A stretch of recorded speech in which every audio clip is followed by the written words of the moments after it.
Did anyone else buy their car like 2 or 3 years ago and now they're like embarrassed that you're kind of stuck and you have to drive it around like in embarrassment? Because I am. I'm kind of embarrassed. Like, I'm grateful that I have a car and I don't have to pay for gas, but I'm embarrassed to drive it. Like, if people want to cut me off or like not let me in, I kind of almost am like, yeah, I get it. I get it. Please tell me I'm not the only one that bought a Tesla and now is like totally regretting it. Any Tesla buyers regret the purchase? Commented below. Listen, don't buy no Jeep Wrangler. This was a mistake. I'm sitting in one right now. I was on my way to take a road trip.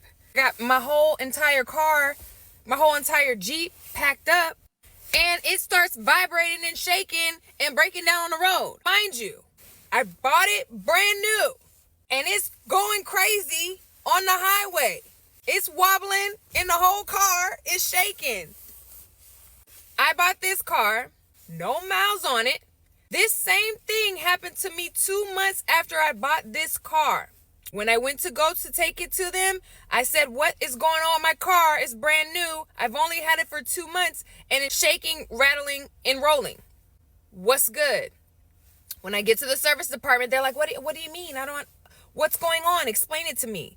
So I'm like, it's shaking whenever I go over like a bump or something in the road. And then she's like, oh, yeah, the death wobble. Okay.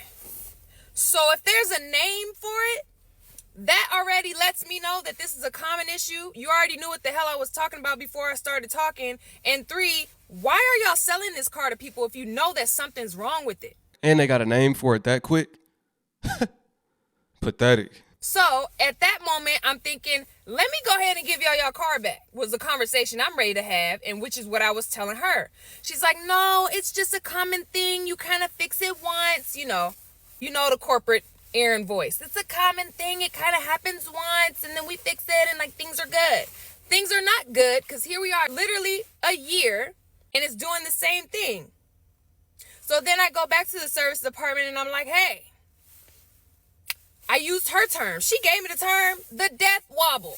Matter of fact, when I got there, I said, it's doing the death rattle. I'm from South Carolina by way of Georgia, okay? So I say death. I haven't seen deaths, funerals, births happen. I'm death rattle. I know what a death rattle is. That happens before somebody dies. So I say death rattle. She's like, oh no, the death wobble. Okay, I don't give a damn if it's the death wobble, rattle, shake, roll. You know what I'm talking about. Then she's like, oh, okay, yeah, all right.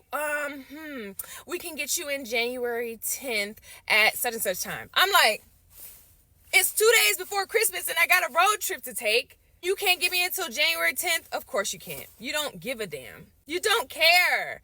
And I know that this is going to happen again because this is the second time that this has happened. So since it is going to happen again, what happens when it happens again? Well, you're covered under 36,000 miles because of the warranty. So you're aware of it. It has a nickname. You knew this before I bought the car. Not only that, the nickname is called the death wobble. Hello. I'm sorry.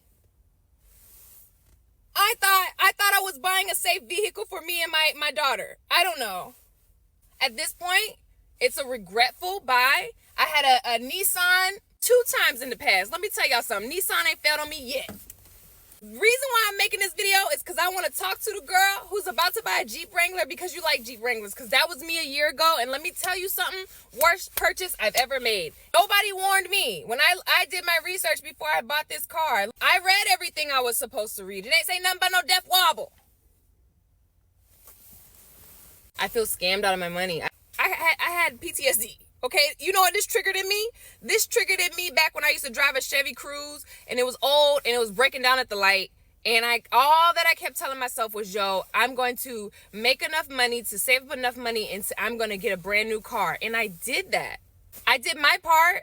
I worked so hard to get to a point where I built my credit up and I had the money to buy the car that I wanted and I chose the Jeep Wrangler and you did me dirty. That's a crazy name to name it. The death wobble. Why would she want to drive around in something that has a problem called that? Is the car about to die? It's going to go off forever? Or is it going to be her? That's what I'll be thinking. Or is it going to be me? That's what I'll be thinking. Like, That's crazy.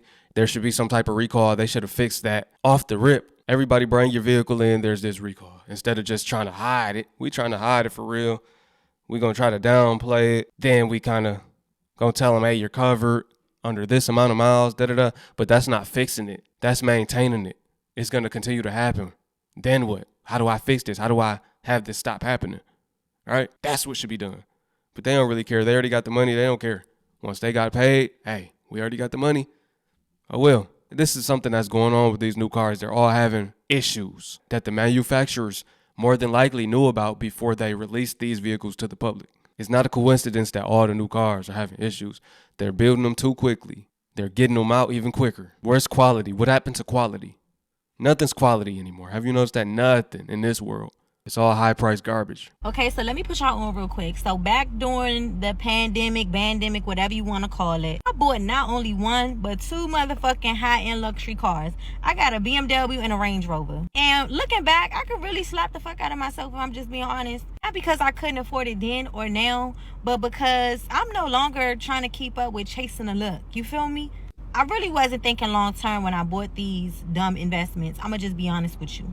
It's really nothing cute about being stuck with two high-end ass car notes. I promise you that. Especially when it's a depreciating asset. But forget the situation. Here's the lesson. If you're going to get a higher end car, lease it. Do not finance it for 6 to 7 years just to be stuck in a car note that you no longer really want. Then you can't sell it with. And in 6 to 7 years, you're going to want a new car because it's going to be old and raggedy. It already lost all its value. You try to sell it. You're going to be like, it ain't no point of me selling it. I'm not getting nothing for it. Why would you even finance something for that long? That's way too long to finance it. I was taking a hit. Because this is the thing. When I bought my cars, y'all know everything was overpriced during motherfucking pandemic. So not only am I in a hole with two vehicles, you get what I'm saying? It's just like they're not even worth it for what I'm paying on them. They really don't hold their value. Like, they lost their value so motherfucking quick. It's crazy. I mean, unless you got money The car lose the value as soon as you drive off the lot. and you just like, fuck it, you don't care, and you just want to, you know what I'm saying, blow your money on a vehicle, do you by any means. But for me, I feel like if I would have leased my cars, leasing would have gave me a way better out. You get what I'm saying? Because I would still be whatever I want to be in, and it would be brand new.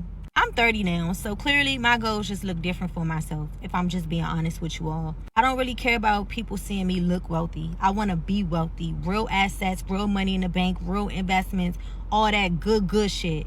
If you're watching this and you're thinking about getting a luxury car, just pause for a moment. I'm not here to kind of like push you away from what you want to do. I'm here to just simply give you a better understanding of where you should put your money or how to utilize your money when purchasing a brand new high-end luxury car, so you don't feel like how I feel. Always remember, fix your credit first and make sure your money is always working for you. If you need help fixing your credit, I got you. That's my lane. I've been doing that. Give me the word credit and let's get your profile looking all the way together. Honestly, I made the mistake so y'all don't have to. Driving a luxury car, not living a luxury lifestyle, has seemed to chokehold our people, right? I know people that's in the slums with the crackheads and bums, gotta park the car on the grass, the house is trash, your car worth 2 times your house, that's full of rodents. Is that a rat or is that a mouse? I don't know. Look, people living in the slums for real though, they living in the trenches, but got high-end luxury cars. Why does that make sense to people? People living with their mama, but got a nice car. Why does that make sense to people? Have you noticed though? Have you noticed the people that actually have money don't care to show it? They don't care to look like they got it. The owner of, let's just say, a multi-million-dollar company, you might think he's poor when he walks in there. He owns the building. There's an information gap for real. Rich people own nothing, control everything. But that's another topic for another day. I'm just tired of seeing this. I really am. But at least people are waking up. Like she said, she in her 30s now, so she has different goals. That's something you do in your 20s, I get it.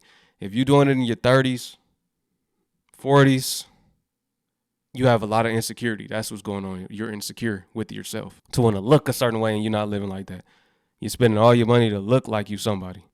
Everybody somebody, but what the world considers a somebody. Before I got this car, I thought I was upgrading my life, but, and don't get me wrong, like, it's a beautiful car, but nobody really talks about what comes with it though. The way people treat you changes, and it's not always in a good way. Some people start acting weird, almost like they feel intimidated by you or something. Like, on top of that, you can't even move the same anymore. Like with my Honda, I could park anywhere and not think about it twice, but with this Benz, oh, I gotta think about where I park, if it's gated, like if somebody's watching my car, all that. I'm not just leaving my car anywhere like that I can't see. It's like, yeah, you upgrade, but you gotta move different. Family, you know what time it is. Drop a comment. Let me know what y'all thought about this video. I appreciate y'all once again for tuning in. As always, shout out to the people that's been binge watching my content. I really appreciate that. Shout out to everybody doing super chats. I appreciate that as well. Hey, I'm going to catch y'all on the next one. Peace to my Hebrew fam. Shalom.